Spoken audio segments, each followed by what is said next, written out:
आदरणीय व्यासपीठ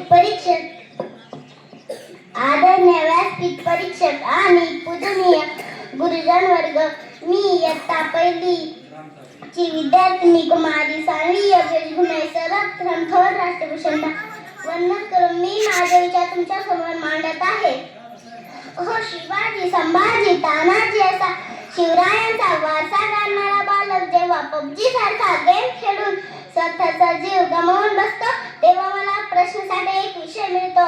मोबाईल हटवा, बालपण वाचवा. मोबाईल हटवा, बालपण वाचवा. लहानपण देगा देवा मुंगी साखरे चारवा. लहानपण देगा देवा मुंगी साखरे चारवा. एरावत रत्न थोर त्यासी अंकुशाचा मार. एरावत रत्न थोर त्यासी अंकुशाचा मार. या कवितेतून लेखकाने बालपण व्यक्त केले आहे. पण आज मोबाईलच्या अति वापरामुळे हे बालपण कुठे हरवले हेच कळेना. गेली बदलून दुनिया सारी, गेली बदलून दुनिया सारी. मोबाईलची किमया आणणारी, मोबाईलची किमया आणणारी. घरामध्ये नाही भाकरी लाटा, घरामध्ये नाही भाकरी लाटा. मात्र मोबाईल मध्ये आहे भरपूर डाटा, मात्र मोबाईल मध्ये आहे भरपूर डाटा. घरामध्ये खायला नाही सब्जी, घरामध्ये खायला नाही सब्जी. मात्र पोरगा मोबाईलवर खेळतय पबजी, मात्र पोरगा मोबाईलवर खेळतय पबजी. खरंच मोबाईल हा आजच्या मुलांसाठी खाणं, पिणं, उठणं, बसणं, राहणं आणि झोपणं यांपेक्षाही महत्त्वाचं झालेलं आहे. पूर्वी बाबा घरी आल्यावर मुलगा पळत पळत जाऊन बाबांना मिठी मारायचा. पण आज बाबा घरी आल्यावर मुलगा पळत पळत जाऊन बाबांच्या खिशातील मोबाईल घेतोय. मुले ही देवाघरची फुले असली तरी ती अकाली फुलत आहे आणि अकाली कोमेजत आहे. आजची बालके मोबाईलच्या विळखत अडकत आहे आणि याला जबाबदार दुसरे तिसरे कोणी नसून कुठेतरी पालकच आहेत. म्हणून मला सर्व पालकांना असे म्हणायचे वाटते की कधीतरी त्या मोबाईल शिवाय आजूबाजूला बघा. दिसेल तेव्हा मला तुमच्याकडे बघताना.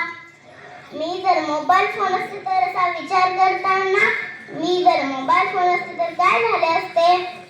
सकाळी सकाळी उठल्यावर मी देवाआधी मलाच पाहिले असते. दिवसभर ताईचे लक्ष फक्त माझ्याकडेच राहिले असते.